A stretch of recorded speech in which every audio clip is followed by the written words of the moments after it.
Doctor Yunus নিজেও একটা মেকানিজমের মধ্যে এই মুহূর্তে আছে। দেখেন হাসনাত আব্দুল্লাহ তার আসন নিয়ে, ভাই তোর এত বড় হ্যাডাম, তুই প্রতিযোগিতা করতে ভয় পাস কেন? তাই না? পুরুষ মানুষের ভয় পাওয়ার কথা, হ্যাঁ তাই না? এত সাহসী ভাব, আবার সেনাবাহিনীর পিছিয়ে করে উঠে পালাইছে, ঠিক আছে। এখন বিএনপি নিরীহ নেতা মুন্সি ভাইকে হে পাইয়ে বসছে, জায়গায় জায়গায় অপমান করতেছে, অসম্মান করতেছে। এ তো মানে দেখেন বিএনপি নেতৃবৃন্দ সেই 2004 সালে 5 সালে ঋণ নিছে, এই সময়ের মধ্যে ব্যবসা করতে পারছে? বিভিন্নভাবে ঋণ খেলাপি হয়ে গেছে। ঋণ খেলাপি থেকে আপনার হলো ফিরে আসার উপায় কি?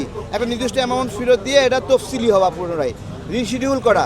সেই রিশিডিউল করা সবার জন্য যেই নিয়ম, ওনার ক্ষেত্রে একই নিয়ম হবে, কিন্তু না, ওনাকে আটকাইতে হবে। ডক্টর ইউনূস চাই বিনা প্রতিযোগিতা দুই একটা পোলাপানরে এখানে বের করে আসতে চাই। এত হ্যাডাম নির্বাচন করে বের হয়ে আসো, এত ষড়যন্ত্র কেন? এই গণ অভ্যুত্থানের আগে অনেক ভাই দেশান্তরিত হয়েছে, দেশ থেকে বের হয়ে যেতে বাধ্য হয়েছে, গেছে। তারা বিভিন্ন কারণে অ্যাসাইলাম, বিভিন্ন কারণে দ্বৈত নাগরিক হয়ে গেছে। তো দ্বৈত নাগরিকত্ব ত্যাগ করবে, নির্বাচন করবে, সমস্যা কি? সবাই তো এই ভুক্তভোগী, তাই না? উপদেষ্টারা দ্বৈত নাগরিকত্ব শর্তে উপদেষ্টা হয়েছে না, এটা একটা স্পেশাল নির্বাচন না?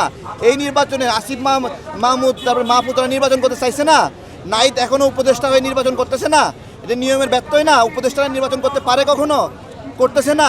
তাহলে যারা দ্বৈত নাগরিকত্ব আছে তাদের ক্ষেত্রেও ওইটা, যে নাগরিকত্ব ত্যাগ করে নির্বাচন করবে, কিন্তু ওইটা আগে ছিল, ওই যাতে এখন পেঁচাবে।